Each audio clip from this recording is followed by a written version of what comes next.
de biraz alışığız maalesef böyle başkan ve başkan adaylarına suikastı ama şu anda neler konuşuluyor?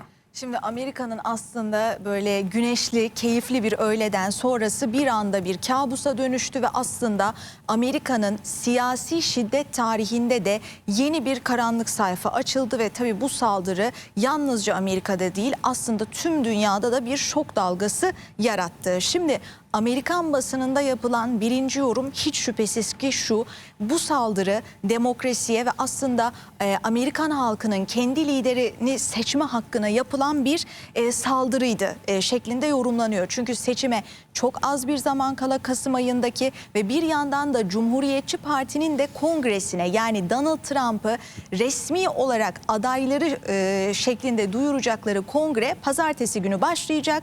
Buna günler kala böyle bir saldırı gerçekleşti. Hem de gerçekleştiği yerde Pensilvanya'daki Butler kenti dediğimiz yer aslında Cumhuriyetçi Parti'nin kalesi olarak görülen bir yerden bahsediyoruz.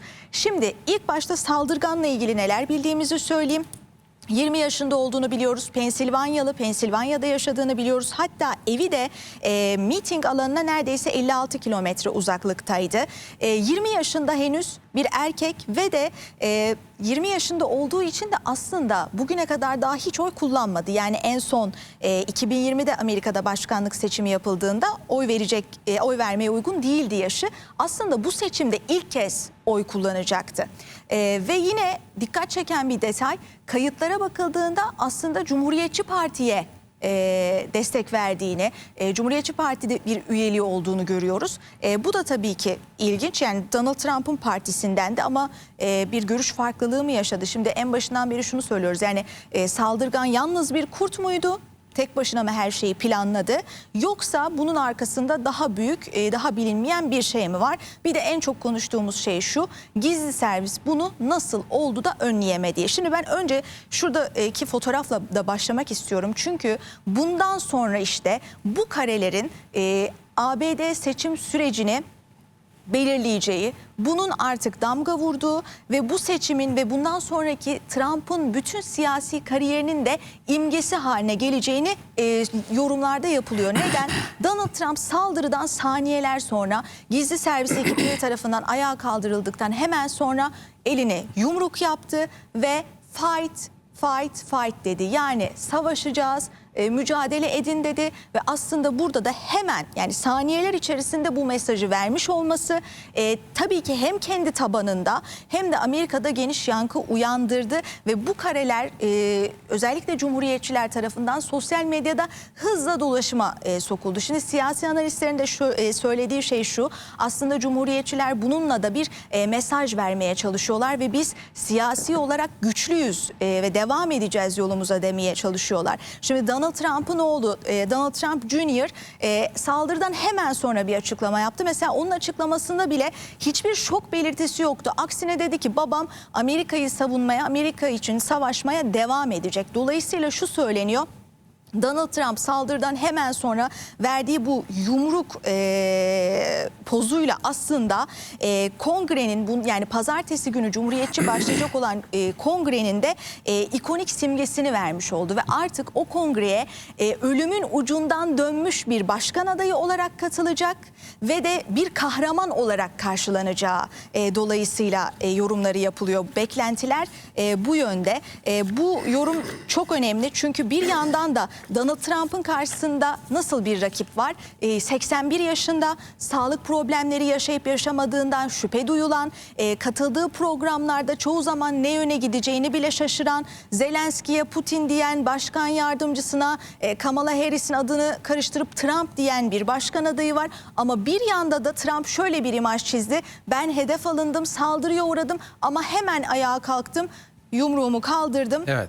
Ve de artık bambaşka bir atmosfer oluştu. O yüzden de bir de şunu da söylüyor siyasi analistler. Yani Amerikalıların ruhunda aslında baskı altında metanet ve cesareti görmekten hoşlanıyorlar. Dolayısıyla da Trump'ın bu tavrı Amerikan kamuoyunda sempati topladı deniliyor. Evet. Şimdi tabii şu suikast nasıl gerçekleştirildi çok merak ediliyor. Bazı görgü tanıkları çatıya çıkan biri olduğunu, silahlı olduğunu söylediklerini ama güvenlik güçlerinin bunu göz ardı ettiği veya güvenlik güçlerinin bulunduğu yerden çatının eğimli olması sebebiyle suikastçıyı göremediği söylüyor. İstersen alanı bir görelim. Oradan da detayları alalım. Şimdi- Gerçekten bir güvenlik zafiyeti var mı? Bir kere bölge savcısının söylediği şey şu: bu saldırganın bulunduğu bina mitingin yapıldığı alanın o güvenlik çemberinin dışındaydı diyor. Ama görgü tanıklarının anlattığı şey de şu: biz binaya tırmanan silahlı kişiler olduğunu gördük. Hatta keskin nişancılara onu işaret, yani gizli servisin keskin nişancılarına onu göstermeye çalıştık, işaret etmeye çalıştık.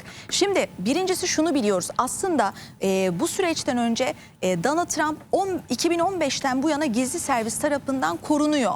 Ve zaman zaman bu korunma kendisine sağlanana kadar da hep kendisine yönelik bir saldırı girişimi olabileceğine dair endişeleri dile getirmişti. Hatta son dönemde Trump'ın bu korumasının da daha da arttırıldığı söyleniyor.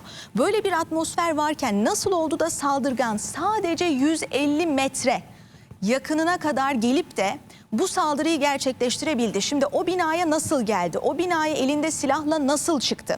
Daha sonra harekete geçene kadar, tetiği çekene kadar gizli servis nasıl oldu da bu saldırıyı önleyemedi? Bir de ateş aldığı mesafe 150 metre gibi yakın bir mesafe. Normalde şu yorumu yapabiliriz: profesyonel bir keskin nişancı olsa aslında isabet alamayacağı bir mesafe değil. Oldukça yakın bir mesafeden bahsediyoruz. 20 yaşında olduğunu biliyoruz. Hani burada ilk yapılan yorum muhtemelen profesyonel bir keskin nişancı olmadığı yönünde, bu kadar yakın bir mesafeden ıskalamış olmasından dolayı. Ama buradaki en büyük konuşulan soru: gizli servis bunu nasıl öngöremedi? Elimizde videolar var. Gizli servisin keskin nişancıların olaya müdahale ettiği, ama o müdahale yapılırken artık zaten saldırgan tetiği çekmişti. Dolayısıyla pek çok soru işareti var burada ve soruşturma yürütülüyor. Bu soruşturmadan çıkacak sonuçlar çok önemli, ama yetkililerin söylediği şey de şu: soruşturma günlerde sürebilir, haftalarda sürebilir, aylarda sürebilir.